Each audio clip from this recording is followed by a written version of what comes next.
क्या आपने कभी किसी ऐसी जगह कदम रखा है जहां की दीवारें भी चीखती हो? एक अनजान बसेरा एक ऐसी ही डर से भरी कहानी है जहां एक अनजान घर के अंदर छुपा है सदियों पुराना राज। Face screaming in fear. दोस्तों, आज की इस वीडियो में हम बात करेंगे एक ऐसे बसेरे की जिसे लोग भूल चुके हैं, लेकिन वहां की आत्माएं आज भी किसी का इंतजार कर रही है। क्या होता है जब कोई गलती से उस घर के अंदर चला जाता है? जानने के लिए वीडियो को अंत तक देखें। Large red circle. अगर आपको डर लग रहा है तो वीडियो को लाइक करें। लार्ज रेड सर्कल ऐसी ही और डरावनी कहानियां के लिए चैनल को सब्सक्राइब करना ना भूलें। लार्ज रेड सर्कल कमेंट में बताएं, क्या आप कभी किसी पुरानी हवेली में गए हैं? साया, एक अनजाना बसेरा। गांव के छोर पर बसा वह पुराना मकान दिखने में तो साधारण था, लेकिन उसके भीतर का सन्नाटा कुछ और ही कहानी बयां करता था। उस घर में एक छोटा सा परिवार रहता था। माता पिता, दो बेटियां और एक बेटा। खुशहाल दिखने वाले इस परिवार पर अचानक दुखों का पहाड़ टूट पड़ा। अजीबोगरीब घटनाएं। घर में सब कुछ ठीक था, लेकिन धीरे धीरे घर की हवा भारी होने लगी। सबसे पहले असर उनके कामधंधे पर पड़ा। आर्थिक तंगी ने उन्हें ऐसा घेरा कि दाने दाने के लाले पड़ गए।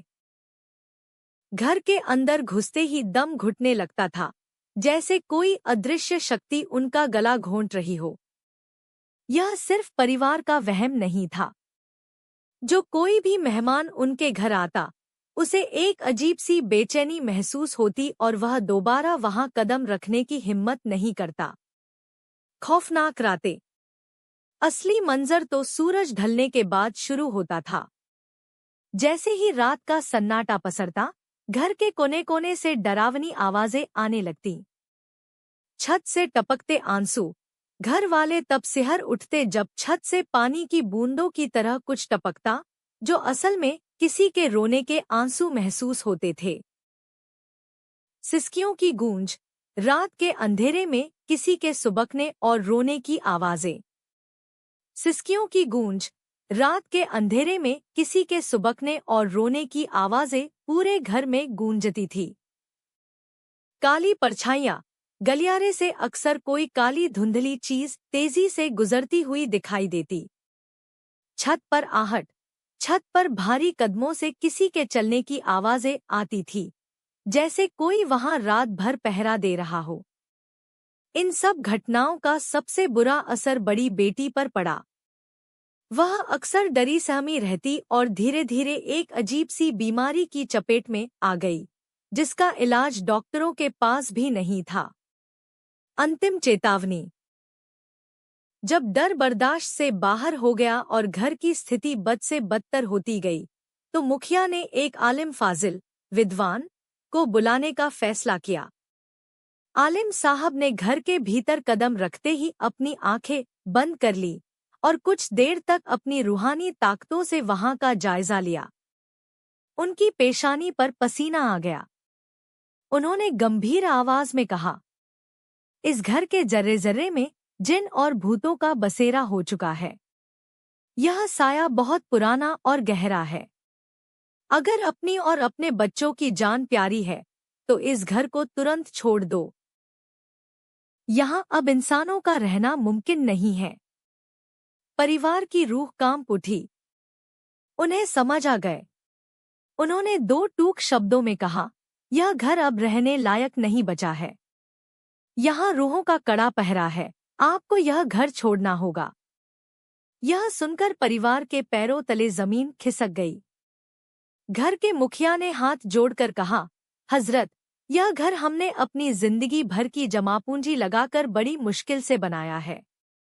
हम इसे छोड़कर कहाँ जाएंगे? आप कोई रास्ता निकालिए। 10 दिनों का कठिन इम्तिहान।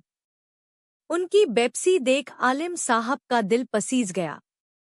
उन्होंने कुछ देर सोचने के बाद कहा, ठीक है, लेकिन इसके लिए मुझे बहुत बड़ी तैयारी करनी होगी। आप लोग मुझे 10 दिन का वक्त दें। तब तक आप इस घर को खाली कर दें और अपने किसी रिश्तेदार के यहाँ चले जाएं। यहाँ रुकना आपकी जान के लिए खतरा हो सकता है। भारी मन से परिवार अपना सामान समेटकर 10 दिनों के लिए अपने रिश्तेदारों के यहाँ चला गया। अंधेरे और रोशनी की जंग। अगले ही दिन आलिम साहब अकेले नहीं आए। उनके साथ कुछ और भी रूहानी इल्म के माहिर आलिम और फाजिल लोग थे। उन लोगों ने उस घर में डेरा डाल दिया। शुरू हुई एक ऐसी जंग जिसकी गवाह सिर्फ वो खामोश दीवारें थी। दिन रात कुरान की आयतें और दुआएं लगी। कहा जाता है कि उन 10 दिनों में उस घर से ऐसी डरावनी चीखें सुनाई देती थी कि मोहल्ले वाले सहम जाते थे।